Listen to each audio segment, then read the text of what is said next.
to begin. You mentioned 1 million, it's actually 2 million, as you know, probably. 1 million people were killed by embargo in the 90s and 1 million more in the 2000s. I want to bring that to the present day. 20 years later, in 2011, the people of the Middle East rebelled against this, this nadir of subordination and humiliation that they felt. On the 29th of November 2015, you appeared on the Daily Politics show with Andrew Neil, and you said, when he asked you about, do you support British airstrikes on IS forces in Iraq at the request of the Iraqi government? You said, I do, and if they were, as they are in Iraq, coordinated with the government, that makes sense militarily. And if we coordinated our involvement in Syria with Russia and the Syrian regime, or Syrian government, I'd support that too. I would support the people who are fighting ISIS and Al-Qaeda and these other groups on the ground. That is the governments of Iraq, the governments of Syria, the YPG, and the Kurdish areas of Syria. Give them weapons, give them every kind of weapons we can. So I'm just curious, what changed for you to become a major supporter of the current ongoing US-Iranian war on terror that the Arab peoples of the region are fighting? And you also forgot to mention something a bit interestingly. A bit interestingly, you forgot to mention that the Assad regime was also a very good friend of Tony Blair. He was part of the Extraordinary Rendition program. Tony Blair wanted to knight him. He wanted the Queen to knight Bashar al-Assad. So, yeah, what changed? Was it, pure financial gains, the amount of money you get from the Iranian regime, or was it? Now you're so why are you covering up? Why are you covering well, up? Shut up and I'll tell you. Let me tell you. You shut up and I'll tell you. You've been speaking for 5 minutes. Don't tell me. You speak. You are the prime propagandist of the Syrian regime. You ignored the Syrian regime's coordination with the West. Since 2014, they've been coordinating issues. You've ignored the Americans building bases in the Kurdish regions of North Syria. You've ignored all of these examples of Western intervention. So it's never Western imperialism that you've opposed.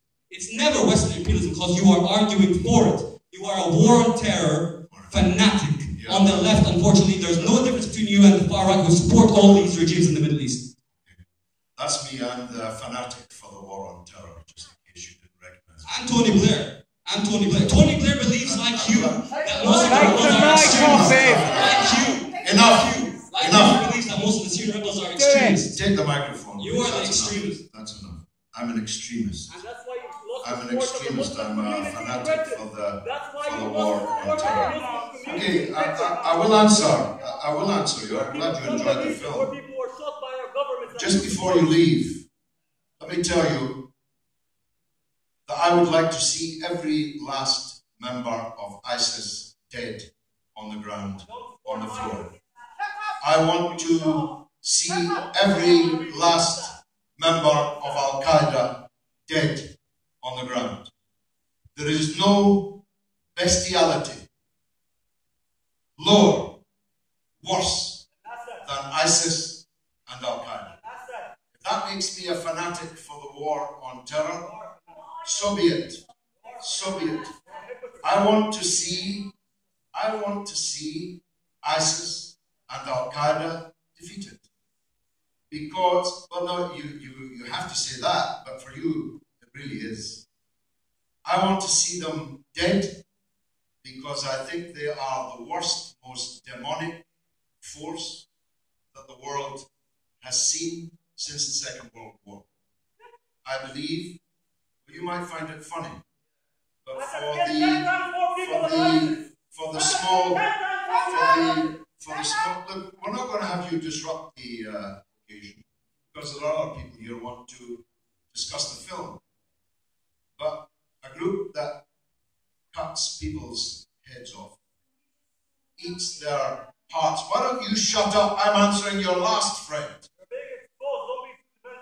The eating of people's hearts, the cutting off their heads, the crucifying of people, the destruction of the religious places of those who worship differently to them. How many Muslims have gone in Syria? Is anyone going to you understand keep our audience? These were figure Syria, Allah in and this from someone who used to respect you once upon a time. Do we have any security here? because I really can't continue if I'm not sure he was a gentleman, but I was trying to deal with the question. Paid mercenary. The question is how we defeat the consequences of Bush and Blair's invasion and occupation. And as Obama says on the film, this monstrosity grew out of the Bush and Blair invasion and occupation of Iraq. And that's what I believe. Of course, defeating ISIS and Al-Qaeda and the other head-chopping, child massacring, fanatic extremists that are alive with them is necessary but not sufficient. It's necessary.